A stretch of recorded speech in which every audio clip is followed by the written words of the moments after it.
Hello everybody, this is Chromus8, and this is going to be my thoughts and recap on Fruits Basket Episode 1 for 2019.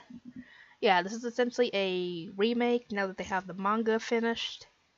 So, yeah, things are going to be a little different.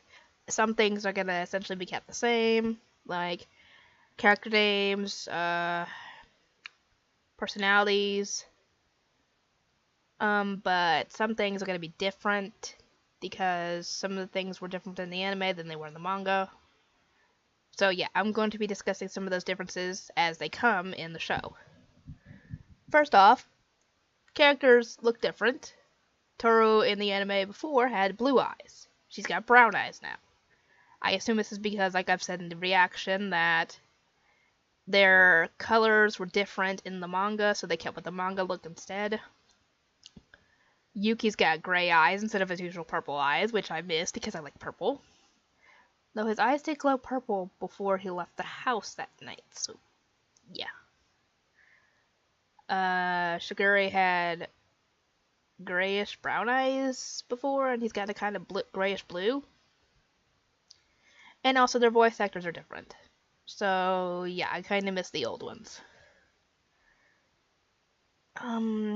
Essentially, the recap for this episode is Toru lives in a tent in the forest because her mother had recently passed away and the relative she was living with had some renovations going on, so she decided to live on her own until the renovations were done. And she didn't tell her two friends about it because she knew they would worry about her. And while she's heading to school, she ends up finding a house in the woods and ran into Shigure and Yuki. They were surprised when she said that she lived around there because all that land is Soma property, so there's no way she could be living there.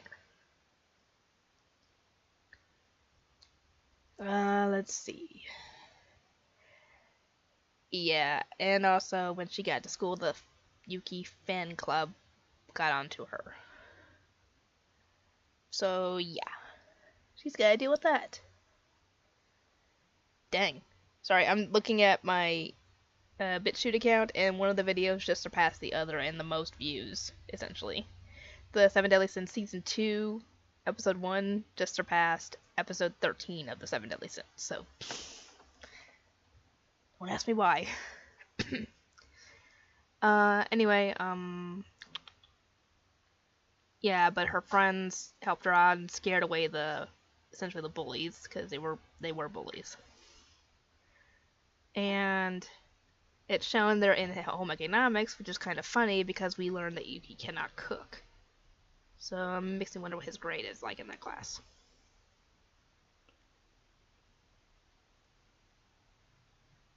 Anyway, they're discussing some stuff, and Toru is heading home with Yuki. Heading back to her tent, I should say, not heading to his house. Yet.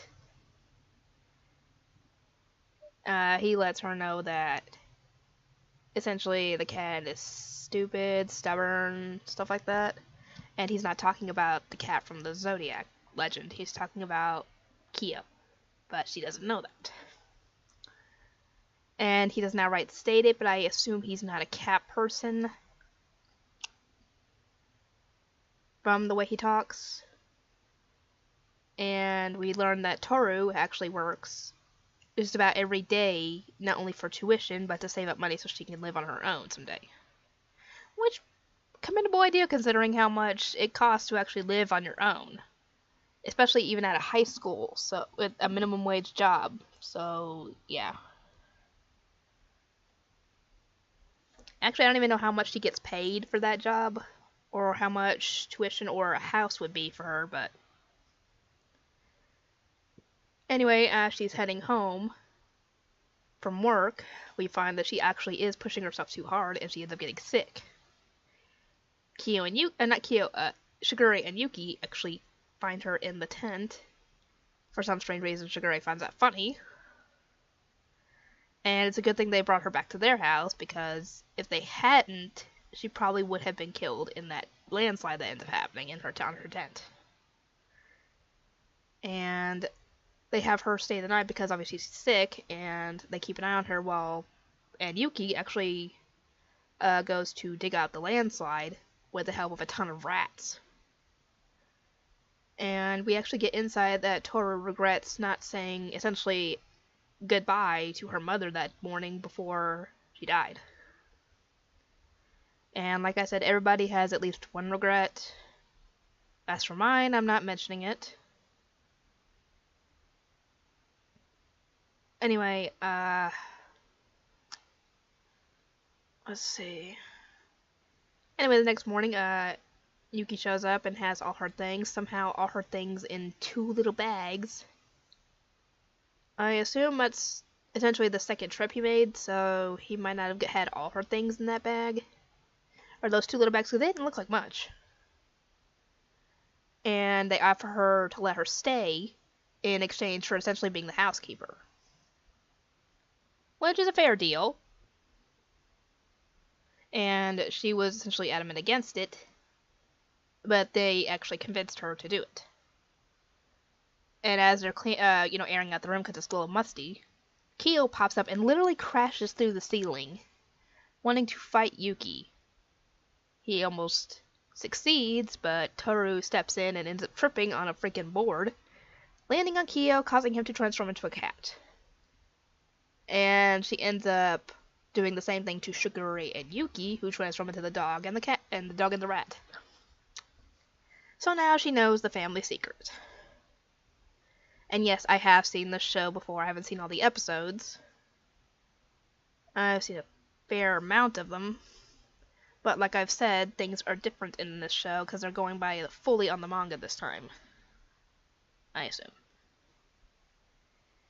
Anyway, yeah, I actually liked this how it looks so far. I'm eager to see the changes, see how things go. And I will see everybody next time.